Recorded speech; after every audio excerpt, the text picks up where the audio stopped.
Alright, today guys, I'm going to be showing you how to put a key switch onto a Concord 4 or Concord Express. Now you're going to ask me, why in the world would you want to put a key switch onto a Concord 4 or Concord Express? A lot of different reasons out there, guys. I'm sure you run into it with your customers. They much rather carry a key than trying to remember a code or trying to find their key fob. They just want a fixed key switch somewhere to turn their alarm on and off. Of course, you always have to have the regular keypad in the house somewhere. But there's some customers out there that's just particular. But guys, you know all about it. You know how some customers are. But anyways, I want to show you how to put a key switch onto a Concord 4 or a Concord Express. What you're going to need is just a regular wireless door contact. You can also do this with hardwire too, if you can get a wire to wherever they want the key switch. But a lot easier just to pop in a wireless contact. So you need a wireless contact, wire just 2 wires into the hardwire bus here on the contact. You're going to go in series with a 4.7K resistor. You got to have a 4.7K resistor. It's not the same resistor that's on the panel up there. The panel one is 2K. These contacts need 4.7K. Then run the wire into your key switch. Now, you don't want a momentary switch. You want a what they call state-to-state switch, meaning that one way it's open, one way it's closed. Okay, state to state. All right, so once you have that switch and you got your switch installed, you want to go into the program. So the first thing we'll do is we'll program the switch. And what you want to program that is a 28. So let's go into program. 8, 4, 3, 2, 1. Command of 0, 0. System programming, yes. Now let's go up to sensors. Whoops, I went too far. Yes. Learn sensors, yes. Partition 1, yes.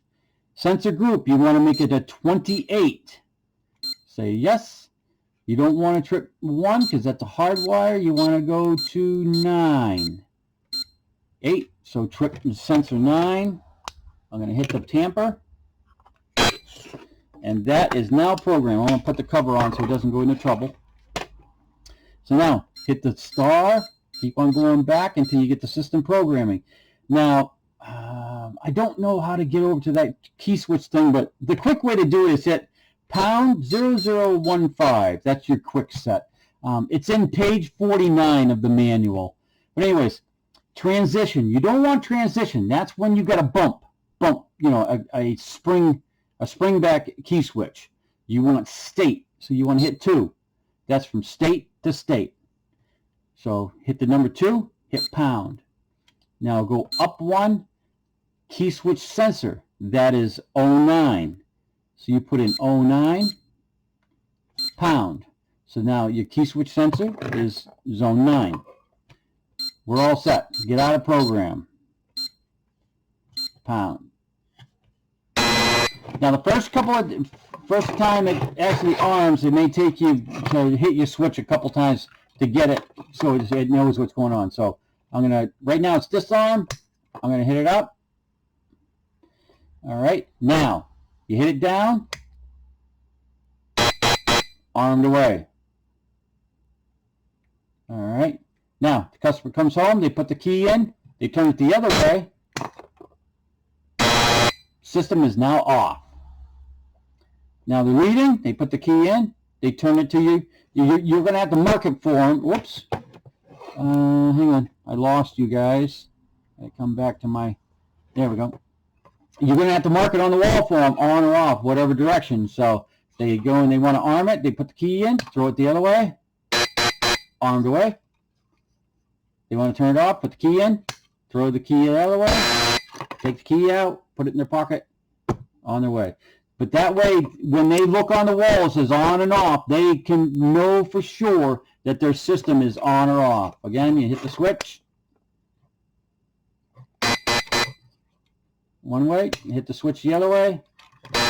turns it off. All right, guys, I hope that helped you out of a tough situation. There could be all kinds of different applications where you need a key switch. Say they want an alarm, some way to turn the alarm on and off at a remote location, and you can't get a wire there. This is how you do it. Thank you. So if you appreciate this video, you can always leave me a PayPal donation, and I'll leave the link down below. Thanks.